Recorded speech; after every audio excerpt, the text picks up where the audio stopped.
Hey, everybody, and welcome back to the Garage Gym Experiment podcast. My name is Adam. I'm here with Jake, and we're back again with another great episode.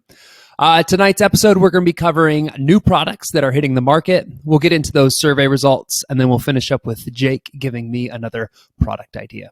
So, starting off with those new products, Jake, what do we One is the Genesis Jack Evo. So this is an AbMat Clevabuilt collaboration. Basically the Genesis Jack, but a cheaper version. It is $75, about $35 cheaper than the Genesis Jack from the Cleva website. So still not necessarily an incredibly cheap option, considering like there's dead wedges and you can use change plates. But it is a much more reasonable price for like your average home gym owner, which I like. And I'll just add, like, I've been using it for the last few weeks. It weighs about 1 pound, even lighter than the other one, I believe. At least when I hold them, it feels like that.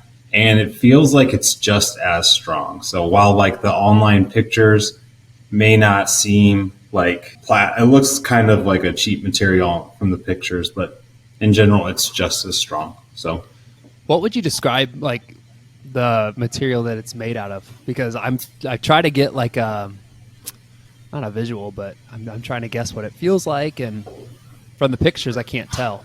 Well, I actually have it right here. Well, dude, I don't even know how to explain it, but it's like I'm trying to like break it. It's not going to happen. It doesn't really feel like plastic. It is, I don't know what to call it. It's one piece of folded or of molded something. And I think it's very strong. I think that's the how they did it is they bought some sort of machinery that makes it into one piece. So it's all connected. It's not like there's pieces that can break off. So pretty impressive. Sweet.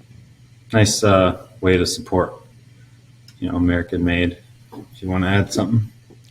All right. Well, speaking of American made, we have another barbell from Rogue. This is just released from Rogue. It's called the Rogue Hybrid Power Bar. It has the 2X Agro Knurl stainless steel, 28.5 millimeter shaft, and then it comes in that proprietary matte black finish. They have a description on the website. I'm going to go ahead and read that for the listeners here. It says, the most obvious difference between the Rogue Hybrid Power Bar and the remainder of our Power Bar line is our choice of a 28.5 millimeter shaft instead of a 29 millimeter shaft. This accomplishes two things. First, the knurl feels more prominent than it would on a thicker shaft. Second, the narrow design benefits athletes that incorporate power cleans or other Olympic lifts into their powerlifting program, as it makes the hook grip easier to achieve. It is also helpful for deadlifts, and there are slightly smaller shaft leads to a more reliable grip. After that mouthful from Rogue, Jake, what's your take on this bar? Yeah, that is a mouthful. I mean, I'm sure it would be a really solid multi-purpose bar for everything but like Olympic lifts. I mean, like just thinking about using that to power clean, like, we've had our hands on the acro bars, and thinking about power cleaning with that just sounds kind of a little bit crazy. And it's like the same argument that Kabuki was making with the Columbia bar, that 28.5 power bar, just so people that can use for like lifts like this. And it's like, no, people aren't looking to buy that. I think, I'm sure plenty of people will buy that because it has the Rogue brand on it and it's the newest thing from Rogue. But I mean, I personally wouldn't want to power clean with it, or I wouldn't, if somebody has the 28.5 preference, I would understand if they would rather have that versus a 29, but I wouldn't like explain that the primary reason is so people can do Olympic lifts. That makes sense. It does. I see in the picture it has a center knurl as well, and I sure hope that isn't the 2X Agro. Agro. Oh yeah. My gosh. Yeah, no one wants to clean with Aggro center neural. Hopefully, it's like like the Matt Chan bar, like it's a very passive in the center. I have done a fair share of cleans and stuff with something with a very passive center neural, and it's fine. But man, Yeah. aggro would chew you up. Yep. All right, let's move on. So another product that Rogue added to their website today, or we're chatting Wednesday night, was the Kabuki Transformer Bar. Now by Rogue, created in Ohio. It includes a couple of different, and I will say this in general does seem like an upgrade. So yeah, this one seems solid. It has an additional detent pen for locking an adjustable sleeve into the bracket, which it doesn't on the even the most recent one from Kabuki. That proprietary matte black bracket finish, and then new markings for each sleeve and pin position. It's blacked out and it just looks nicer too. So it looks really solid. I think the most noticeable difference I see is the pad. Looks like something like what the Mars bar did. I don't know how to exactly explain it, but more of like a molded pad. But all of the other specs seem to be basically the exact same. And I am a little bit surprised that they kept that really long handle, which was kind of the big complaint of a lot of people. At $7.99, shipping, it's still going to be a tough one for most. I think the matte black just makes it look a lot cleaner too. Yeah, real sleek. Yeah, it looks good. All right, we're going to jump into those survey results. When asked what you would prefer out of your home gym equipment companies that you're dealing with, whether it's you would rather have it made in your country or that company work more with community involvement slightly edges out made in your country. It was a 51-49 pretty much split there. So more people would prefer to have a company that's more invested in the home gym community. Yeah, that was a tough one. And I did get a lot of people who responded and was like, that was a really hard one for me personally to answer because they are both important. All right, let's move on to the bulk of the Sunday survey was the fad versus here to stay. So we had a number of different topics, and you basically had to say whether it was a fad or here to stay. I'm going to read from the bottom to top, which is the percent, which were the least likely to be a fad. So, for example, the least likely to be a fad on here, according to the voters, was saunas at 19%, 25% open trap bars, magnetic rack accessories, 26%, belt squats, 28%, CrossFit, 29%, Nordic curls, 35%, knees over toes, 37%, massage guns, 43%, subscription workout apps, 45% say that it's going to be a fad. Intermittent fasting, 49%, squat wedges, 50%, barefoot shoes, 55%, ice baths, 58%, smart gyms, 62%, velocity training, 62%, keto diet, 70%, flywheel training, 71%, body tempering, 72%, and then the carnivore diet, 75% think that is a fad. All right, so I don't know the best way to go over all of those other than just reading them. But Adam, I guess if I had to say at the bottom of the list, are there any that you're surprised about? And then what about at the top as well?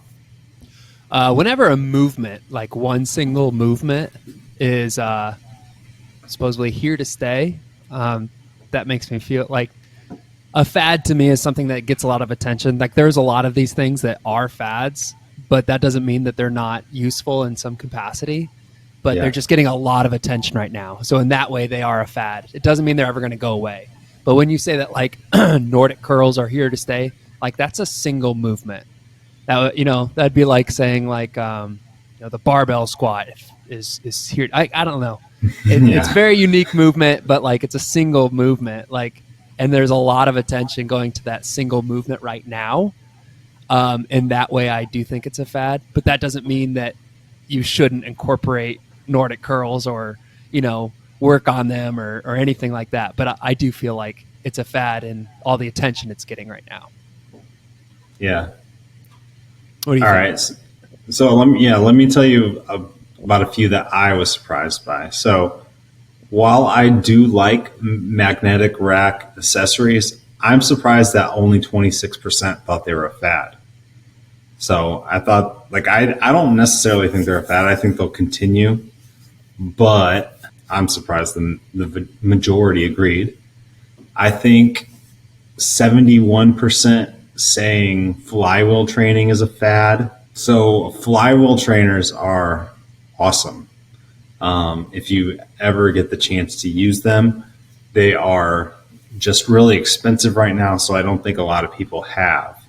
But I definitely see over time the flywheel training becoming more popular. So I think 71% is high there. The body tempering community would not really like this. I don't know too much about body tempering, but seems to be like something that could potentially also like become more of a here to stay thing.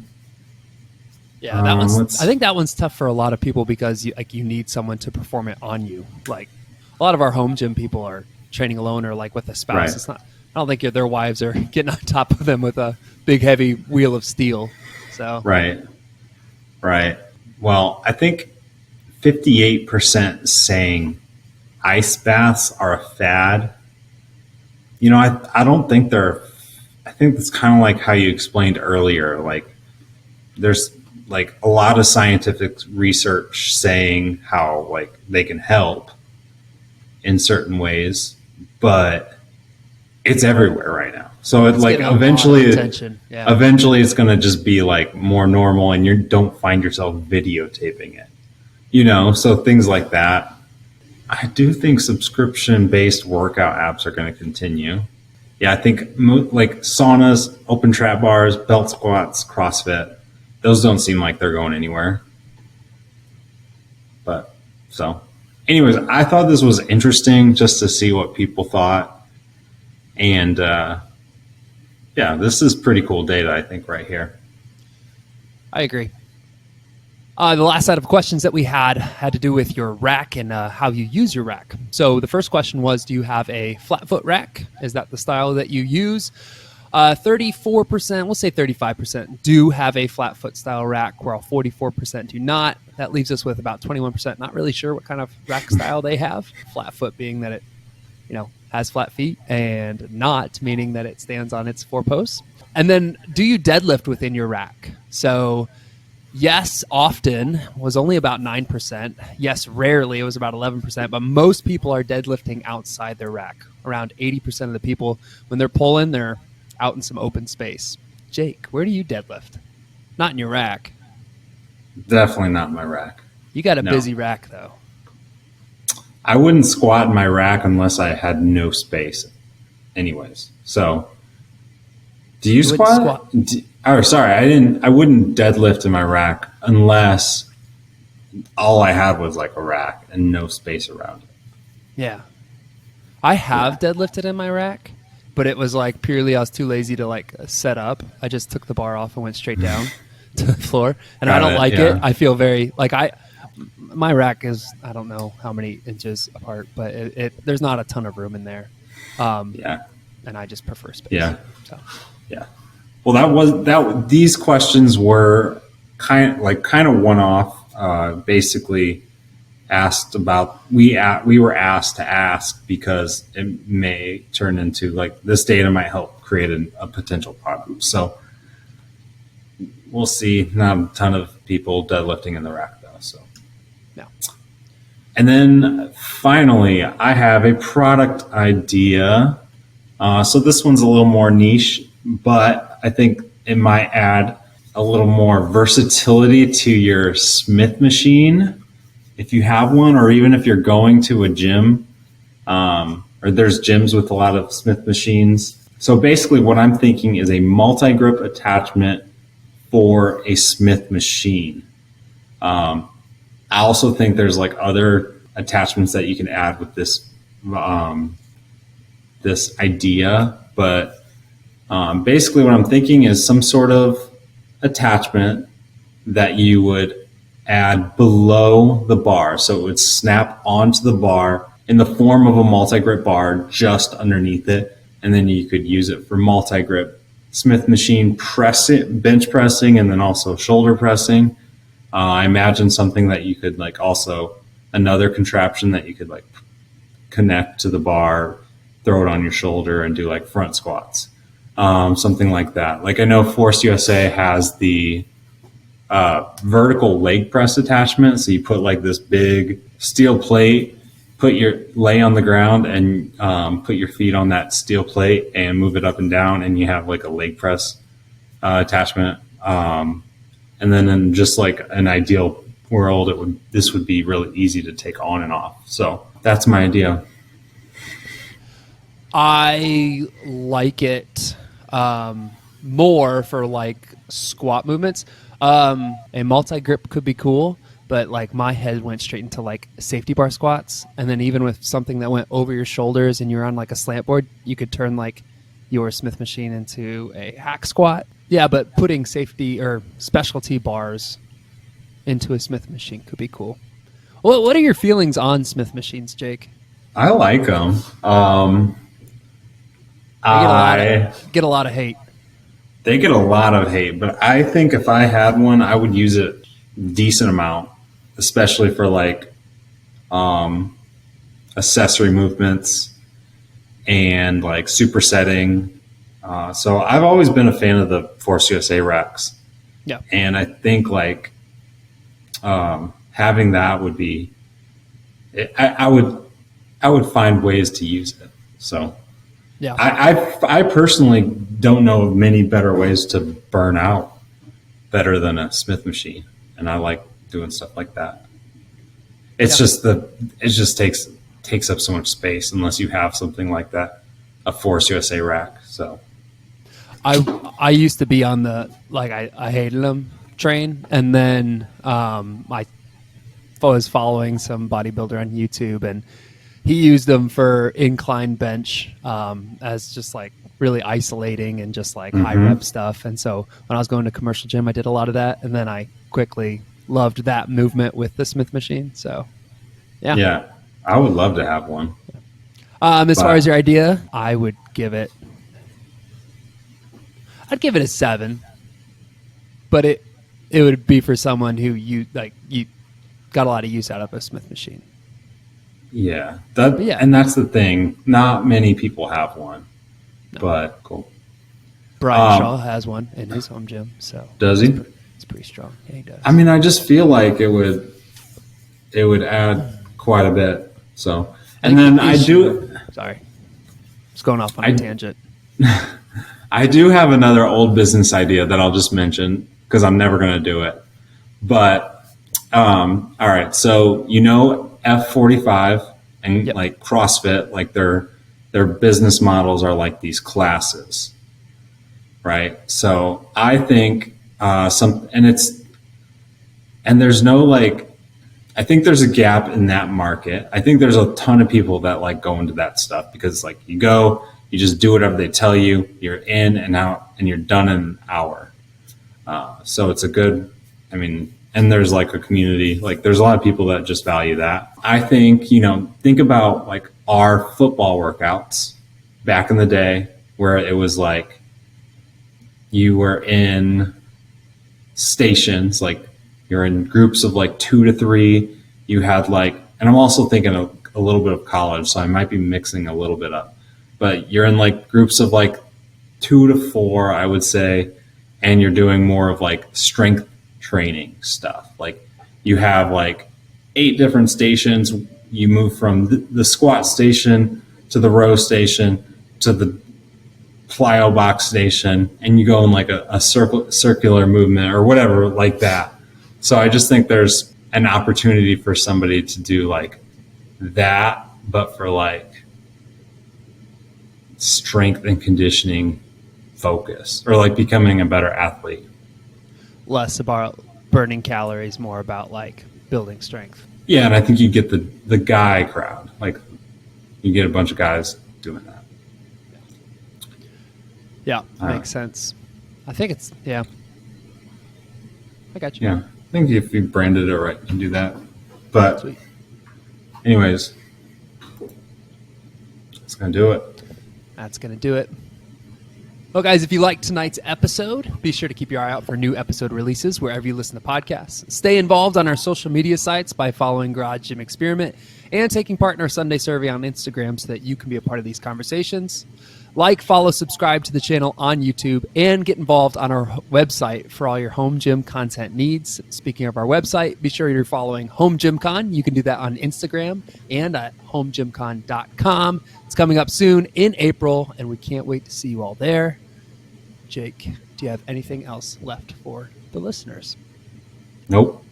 All right, guys. Catch you next time. Bye.